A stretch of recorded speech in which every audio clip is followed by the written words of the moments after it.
আল্লাহ পাক বললেন, ইব্রাহিম তোমার বিবি আর তোমার নবজাতক এই সন্তানকে রেখে আসো মক্কা নগরীতে। তিনি চলে গেলেন, সেখানে ঘর নাই, বাড়ি নাই, কিচ্ছু নাই, চতুর্দিকে ধুধু বালু আর মরুভূমি। হযরতে হাজরা বলছেন, ইব্রাহিম সামান্য পানি আর খাবার দিয়া আমার সন্তান শুদ্ধ এখানে রেখে যেতেছো, আমি কি অপরাধ করেছি? কোনো জবাব নাই। দুইবার তিনবার বলার পরে হাজরা বলছেন, ইব্রাহিম গো, তবে কি আমার আল্লাহর হুকুম মতো আমারে রেখে যাচ্ছ নাকি? হযরত ইব্রাহিম আকাশের দিকে আঙ্গুল উঁচু করলেন। কথা বলবেন, বাক শক্তি বেরোচ্ছে না। 80 বছর বয়সের সময় একটা বাচ্চা আল্লাহ তারে দিছেন। আর এমন বাচ্চা, পয়গম্বরের ছেলে, কি সুন্দর চেহারা, মরুভূমির উপরে ফালাই দিয়ে রওনা হয়ে যাচ্ছেন। মুখ দিয়া কথা সরছে না, আকাশের দিকে দেখালেন। হযরত হাজরা বুঝতে পারলেন। হযরত হাজরা বলেন, ইব্রাহিম কোনো চিন্তা নাই, নিশ্চিন্ত মনে বাড়ি ফিরে যাও। আমি আমার আল্লাহর উপরে এতটা ভরসা করি, আল্লাহর হুকুমে যদি আমার এখানে রেখে যেয়ে থাকো, ওই আল্লাহ পাক আমাকে আর আমার কলিজার টুকরা ইসমাইলকে পানিতে আর খাবারে মারবেন না। হযরতে হাজরা পানির জন্য দৌড়দৌড়ি করলেন। সাফা মারোয় আপনারা জানেন, সব জানা কথা। সাফা মারোয় দৌড়িয়ে এই যে পানির জন্য হাজরা দৌড়াইলেন, আল্লাহর কাছে খুব নাপছন্দ হয়েছে নাকি? এমন পছন্দ হইল আল্লাহর কাছে, কিয়ামত পর্যন্ত তার এই বান্দির আমল, এই দৌড় আল্লাহর কাছে এমন পছন্দ হয়ে গেল, কিয়ামত পর্যন্ত সমস্ত হাজীদের জন্য আল্লাহ ওয়াজিব করে দিল, আমার হাজরা যেমন দৌড়াইছে সেই রকম দৌড়াও। সুবহানাল্লাহ। ইসমাইল না খেয়ে মরছে, পানির অভাবে মরছে।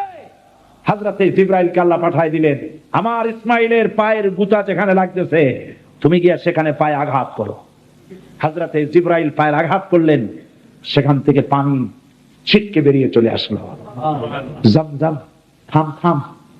হযরতে হাজরা এসে দেখেন পানি চিকচিক করতেছে চতুর্দিকে, পানি থামানো যায় না, চতুর্দিকে পাথর দিয়ে বেড়া দিতে, তাও থামে না। তারপরে তিনি বলছেন, জাম জাম, মানে থাম থাম। পানি থেমে গেল, কিন্তু পানির উৎস থামলো না। সেই পানি পৃথিবীর কোটি কোটি মানুষ আজ পান করে, লক্ষ লক্ষ মানুষ এই পানি দিয়ে গোসল করে, উযু করে। লক্ষ লক্ষ গ্যালন পানি প্রতি বছর সারা দেশে ছড়িয়ে যায়, মক্কায় যায়, মদিনায় যায়, জেদ্দায় যায়, সমস্ত জায়গায় যায়। দরিয়া ফুরায় যাওয়ার কথা, কিন্তু কুয়া ফুরায় না। সুবহানাল্লাহ।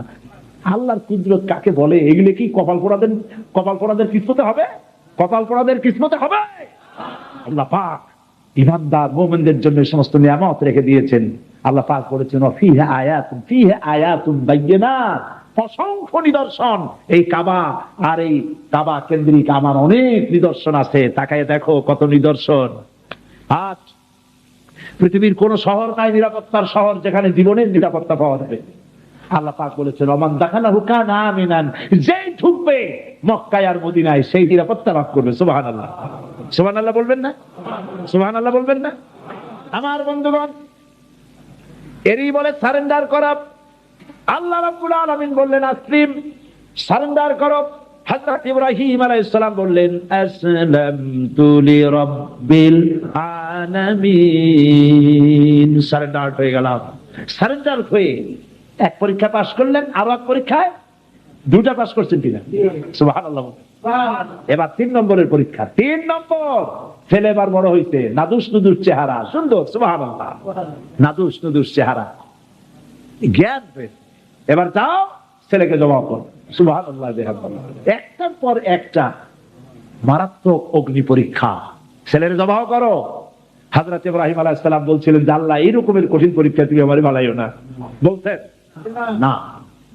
আমার মা বোনেরা, আমার ভাইয়েরা লক্ষ্য করেন, হযরত ইব্রাহিম ছেলেকে প্রশ্ন করলেন, তারে বললেন পরিষ্কার, আল্লাহ আমাকে অর্ডার করেছেন, ইন্নী আরাফিল মানাম আন্নী আযবাহুক, আমি স্বপ্নে দেখেছি আমি তোমাকে জবাহ করতেছি, বলো তোমার অভিমত কি? ফানজুর মাযা তারা, বলো তোমার অভিমত কি?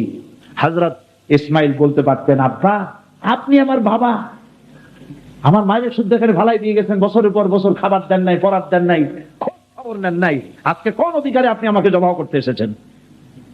বলতে পারতেন না? তিনি কি তা বলেছেন? না। এর নাম মুসলমান। চিল্লায় বলেন সুবহানাল্লাহ। এর নাম মুসলমান। আল্লাহর হুকুমের সামনে মাথা নত করে দাও।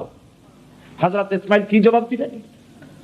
হযরত ইসমাইল বললেন, ইয়া আবাতি ফাআল মা তুমারু সাতাজিদুনি ইনশাআল্লাহু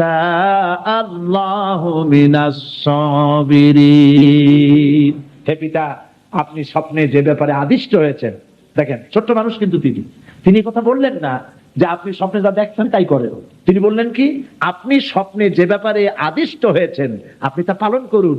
ছেলের এই জ্ঞান হয়েছে আমার আব্বা আল্লাহর পয়গম্বর, আর পয়গম্বরেরা নিজের ইচ্ছায় কিছুই করে না। আল্লাহর হুকুম, আপনি আমাকে ধৈর্যধারীদের মধ্যে পেয়ে যাবেন, আমাকে ধৈর্যধারী পাবেন। আমি ছটফট করবো না, দৌড় দেব না। তবে আমার আব্বা তিনটা কাজ করেন।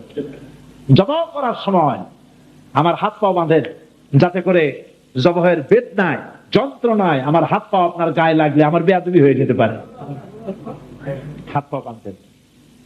2 নম্বরে আপনার চোখটাও বাঁধবেন ভালো করে, যাতে করে আমার গর্দান দেখলে এখানে ছুরি চালাইতে আপনার কষ্ট হইতে পারে, হাতটা শিথিল হয়ে যেতে পারে। বাপের কাছে ছেলের গর্দান বড় প্রিয়। বাপ তার ছেলেকে কাছে রেখে তার গর্দানের উপরে চুমা খায়, তার কপালে চুমা খায়। আপনার চোখটা বাঁধিয়ে নিয়েন, তাহলে কষ্ট কম হবে। আর 3 নম্বরে আর একটা দাবি আছে। 3 নম্বরে আর একটা দাবি হলো, আমার মা হাজেরা, জনম দুঃখিনী মা আমার, কোন সন্তান তার নাই, মা বলে ডাকবার মতো।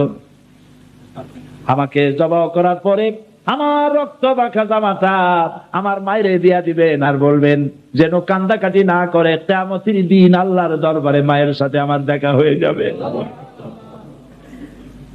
হযরত ইব্রাহিম ছেলের হাত পা বাঁধলেন, নিজের চোখ বেঁধেছেন। আল্লাহর আকাশের ফেরেশতারা তাকায় দেখতেছেন, কি সাংঘাতিক পরীক্ষা। এত বড় পরীক্ষা পৃথিবীর কোন মানুষকে আল্লাহ রাব্বুল আলামিন করেন নাই। কি কঠিন পরীক্ষা! নিজের ছেলের গলায় চুরি চালানো বাপের পক্ষে কি সম্ভব? হযরত ইব্রাহিম আলাইহিস সালাম কোরআনে কারীমের মধ্যে রব্বুল আলামিন সুন্দর করে বলেছেন, ফালাম্মা আসলামা ওয়া তাল্লাহু লিল জাবিন। বাপ বেটা দুজনে রাজি হয়েছে, ছেলেটারে কাট করিয়া ছুরি ধরছে, ছুরি চালানো শুরু হয়ে গেছে। আল্লাহর কি ইচ্ছা যে ইসমাইল জবাহ হয়ে যাক, আল্লাহর ইচ্ছা পরীক্ষা করা। আর ইব্রাহিম আলাইহিস সালাম পরীক্ষার রেজাল্ট জানেন না, ঠিক কিনা? ছেলে জবাহ হবে কি হবে না এটা কি জানা আছে? তার জানা আছে জবাহ হবে। শক্তভাবে ছুরি চালাচ্ছেন, কাটে না, গলা কাটে না। এরপরে আল্লাহ রাব্বুল আলামিন, আকাশের ফেরেশতারা কাঁদতেছে এই দৃশ্য দেখে। আল্লাহ পাক দুম্বার ব্যবস্থা করে দিলেন। দুম্বা ইসমাইলকে, হযরত ইব্রাহিমের তো চোখ বান্ধা, ইসমাইল আলাইহিস সালামকে সরাইয়া দুম্বার সামনে দিয়েছে, দুম্বা জবাই হয়ে গেছে। আল্লাহ রাব্বুল আলামিন হযরত ইব্রাহিমকে শোনায় দিলেন, ওয়ানাদাইনাহু আইয়া ইব্রাহিম ফাসাদ্দাকতার রুয়া ইন্না কাযালিকা নাজজিল মুহসিনিন। আমি ইব্রাহিমকে ডেকে বললাম, ইব্রাহিম তুমি তোমার স্বপ্নকে বাস্তবে রূপ দিয়েছো, আর আমি এইভাবে করে মুহসিনিনদেরকে পুরস্কৃত করে থাকি। সালামুন আলা ইব্রাহিম। ইব্রাহিমের উপরে আল্লাহর শান্তি নাজিল হোক। কিয়ামত পর্যন্ত পৃথিবীর কোটি কোটি মুসলমানেরা নামাজের মধ্যে ইব্রাহিম আলাইহিস সালামের জন্য দোয়া করবে। সুবহানাল্লাহ। দোয়া করেন না আপনারা? কোন সময়? দরুদের। কিয়ামত পর্যন্ত দোয়া করো, তোমার নেতা, তোমার জাতির পিতা। মুসলমান কারে বলে? এর নাম মুসলমান। মদের ব্যবসা ছাড়তে পারবেন না, জুয়া ছাড়তে পারবেন না, সুদ ছাড়তে পারবেন না, আবার দাবি করবেন আপনি মুসলমান। মুসলমান হওয়া যাবে না, আল্লাহর কসম মুসলমান হওয়া যাবে না। মুনাফিক, মুনাফিক, মুনাফিক। মুসলমান হতে হলে আল্লাহর হুকুমের সামনে মাথা নত করতে হবে। যা তিনি বলেছেন সব মানব।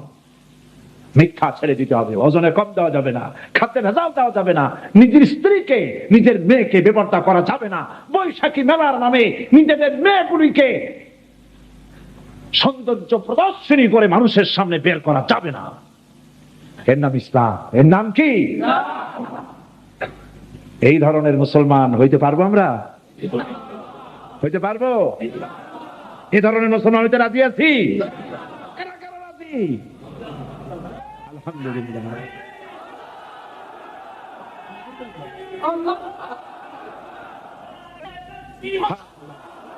বলি আলহামদুলিল্লাহ। জোরে বলেন আলহামদুলিল্লাহ। এইরকম মুসলমান হতে হবে যে আমার চেহারা করতে হবে আল্লাহ যেভাবে হুকুম করেছেন, রাসূল যেভাবে করেছেন। আমার পা থেকে শুরু করে মাথা, জামা কাপড়, ওঠা বসা, চলা ফেরা সব করতে হবে আল্লাহ যেভাবে বলেছেন, রাসূল যেভাবে করেছেন। আল্লাহ রাব্বুল আলামিন বলেন, ইয়া আইয়ুহাল্লাযীনা আমানু দুখুলু ফিস-সিলমি কাফা ওয়ালা তাত্তাবিউ খুতুওয়াতিশ শাইতান ইন্নাহু লাকুম আদুউম মুবিন। হে বিশ্বাসীরা, পূর্ণাঙ্গ ইসলামের মধ্যে দাখিল হয়ে যাও, একটু আধটু না, সবটুকুন। আর খবরদার শয়তানের পদাঙ্ক অনুসরণ করো না। আল্লাহুম্মা আমিন। রব্বানা লা তুযিগ কুলুবানা বা'দা ইয হাদাইতানা ওয়া হাব লানা মিন লাদুনকা রাহমাতান ইন্নাকা আনতাল ওয়াহ্হাব। হায় আল্লাহ তাআলা, লাখো জনতা আজকের এই প্রথম দিনেই আল্লাহ তাআলা কোরআনের এই মাহফিলে দীর্ঘক্ষণ ধরে তোমার কোরআনের কথা শুনে তোমার দরবারে হাত তুলেছি।